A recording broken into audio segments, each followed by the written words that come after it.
sang pemimpin tuh kayak nggak dipakein baju gitu lah ya, kecuali itu ditutupi dengan debu emas. Assalamualaikum warahmatullahi wabarakatuh. Terima kasih yang udah mampir di ceritaku. Nah, di cerita kali ini sama seperti cerita kemarin ya guys, masih berkaitan dengan hal-hal mistis. Yang kemarin kan peradaban di perut bumi ya kan. Nah, yang satu ini nih, aku akan menceritakan legenda kota kaya akan emas berlapis emas, katanya begitu guys. Menurut artikel yang aku baca, sampai-sampai nih ya, pemburu asal Spanyol tuh berbondong-bondong mencari kota emas itu ada di mana guys. Siapa sih kota tersebut? Nah, kota ini tuh bernama El Dorado. Mungkin sebagian orang tuh belum pernah dengar cerita ini, termasuk saya juga ya, baru tahu juga cerita ini.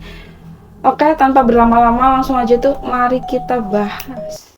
Nah, sebelum masuk ke ceritanya, aku mau ngasih tahu jangan lupa like, comment, subscribe, dan jangan lupa klik tanda loncengnya supaya tahu updatean cerita seru lainnya dari aku. Terima kasih.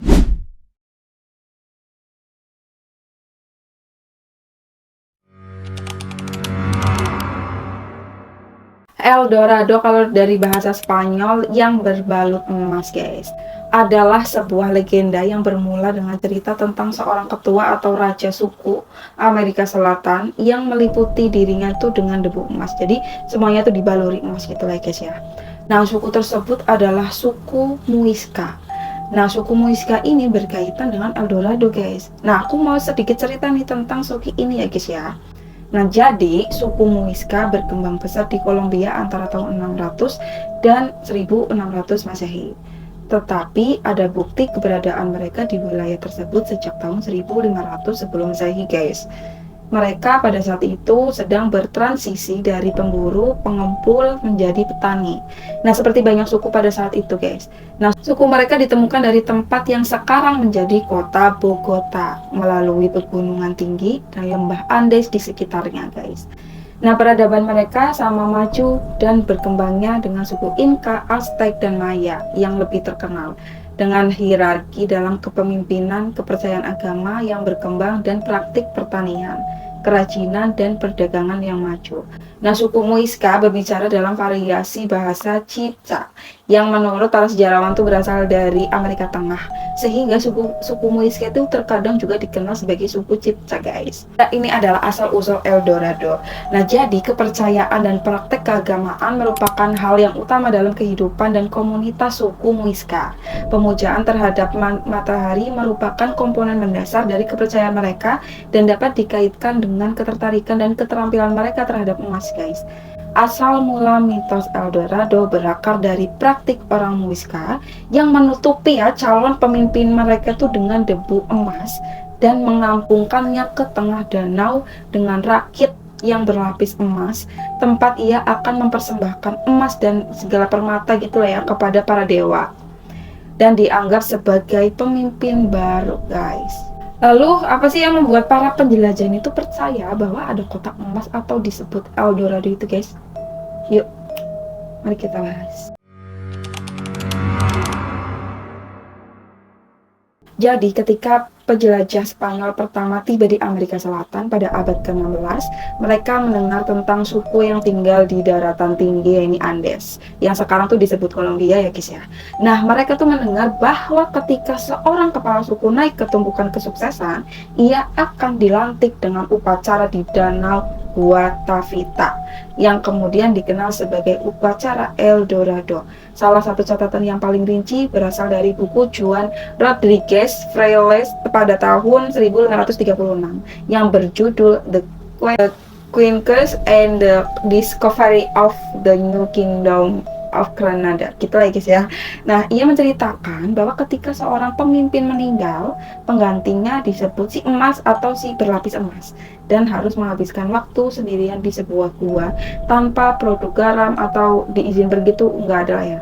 Nah, perjalanan pertamanya setelah itu adalah ke danau seremonial Guatavita. Nah, dikelilingi oleh 4 pendeta yang dihiasi bulu, mahkota emas, dan ornamen tubuh sang pemimpin tuh kayak nggak dipakein baju gitu lah ya, kecuali itu ditutupi dengan debu emas. akan berangkat untuk mempersembahkan benda-benda emas kayak permata, benda-benda berharga lainnya kepada para dewa dengan melemparkannya ke tengah danau untuk menenangkan para dewa bawah laut, guys. Tetapi danau bundar itu dipenuhi penonton yang berhias indah, memainkan alat musik dan menyalakan api unggun yang hampir menghalangi cahaya matahari dari cekungan danau. Nah, rakit itu sendiri memiliki 4 api unggun yang menyemburkan ke bulan dupa ya, ke langit. Nah, saat berada di tengah danau tuh, pendeta akan menaikkan bendera untuk menarik perhatian orang banyak. Nah, momen ini akan menandai titik di mana orang banyak akan menyatakan kesetiaan kepada pemimpin baru mereka dengan meneriakkan persetujuan mereka dari tepi danau. Nah, mitos ini tuh terus berkembang, diwariskan dari salah satu penjelajah ke penjelajah lain selama bertahun-tahun dan dalam berbagai bentuk yang berbeda. Tetapi bukti yang dipublikasikan dari kisah tersebut membuat penjelajah Spanyol percaya bahwa kisah ini tuh benar adanya, guys. Nah, para kartografer semakin mengabadikan legenda tersebut dengan memasukkan El Dorado pada peta-peta Amerika Selatan. Dan hal itu mengilhami banyak penjelajah untuk mencari emas di seluruh negeri, guys. Hal itu bahkan membuat mereka tuh percaya bahwa pasti ada sumber emas yang tersembunyi yang menjadi sumber kekayaan orang Muisca, guys. Yang diperkuat oleh dugaan temuan peta yang menemukan kota yang hilang penuh dengan emas. Nah, terpesona oleh nilai moneter dari kemungkinan ini, mereka tidak begitu memahami nilai sebenarnya dalam masyarakat Muisca, guys. Pikiran orang Eropa itu terpesona oleh beberapa banyak emas yang telah dibuang ke perairan danau Guatavita gitu ya, guys, dan dikubur di situs-situs suci lainnya di seluruh Kolombia sejak awal tradisi Muisca, guys. Nah, mulailah tuh orang-orang Spanyol ya berekspedisi untuk mencari emas tersebut. Pada tahun 1537 Masehi, kisah-kisah tentang El Dorado inilah yang menarik banyak penakluk Spanyol, terutama Jimenez de Quesada dan pasukannya yang berjumlah 800 orang ini dari misi mereka untuk menemukan rute darat ke Peru dan menuju kampung halaman Muisca di Andes untuk pertama kalinya, guys. Nah, Quesada dan anak buahnya tuh semakin terbujuk ke wilayah asing tersebut dan banyak tempat tuh nggak ramah lah ya di tempat tersebut, banyak orang yang kehilangan nyawa, guys. Namun apa yang ditemukan Quesada dan anak buahnya membuat mereka tuh tercengang, guys, karena kerajinan emas Muisca tidak seperti yang pernah mereka lihat sebelumnya. Benda-benda emas yang dibuat dengan sangat indah ini dibuat dengan teknik yang belum pernah dilihat oleh mata orang Eropa, guys. Nah, dalam masyarakat Muisca, emas atau lebih tepatnya kayak paduan emas, perak, dan tembaga yang disebut tumbaga sangat dicari, bukan karena nilai materialnya, tetapi karena kekuatan spiritualnya, hubungannya dengan para dewa, guys, dan kemampuannya untuk membawa keseimbangan dan harmoni dalam masyarakat Muisca, guys. Lalu pencarian Sir Walter. Nah, seorang berkebangsaan Inggris, yaitu Tuan Walter Raleigh gitu ya, guys, pernah melakukan 2 kali perjalanan ke Guyana dengan tujuan untuk mencari lokasi El Dorado. Nah, dalam perjalanan keduanya pada tahun 1617, dia tuh mengutus anaknya ini Wat Raleigh untuk pergi ke Sungai Orinoco. Nah, malang nasib si anaknya ini tuh terbunuh, guys, ketika memerangi orang-orang Spanyol yang berada di sekitar Sungai Orinoco. Nah, dia tuh mendengar berita ini tuh dari seorang informan yang berhasil selamat dari peperangan maut tersebut. Nah, karena diliputi rasa marah, kesedihan karena anaknya itu telah terbunuh ya, guys ya.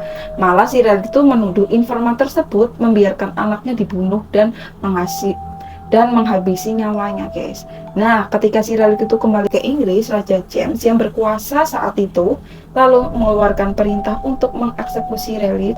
Karena apa? Karena dia tuh melanggar perintah darinya, guys. Sekian dari ceritaku yang berjudul El Dorado, yang dikisahkan tuh kayak penobatan raja yang dibaluri bubuk emas serta dibekali permata sama emas gitu ya, untuk dilempari ke danau gitu lah ya, untuk menenangkan para dewa, guys.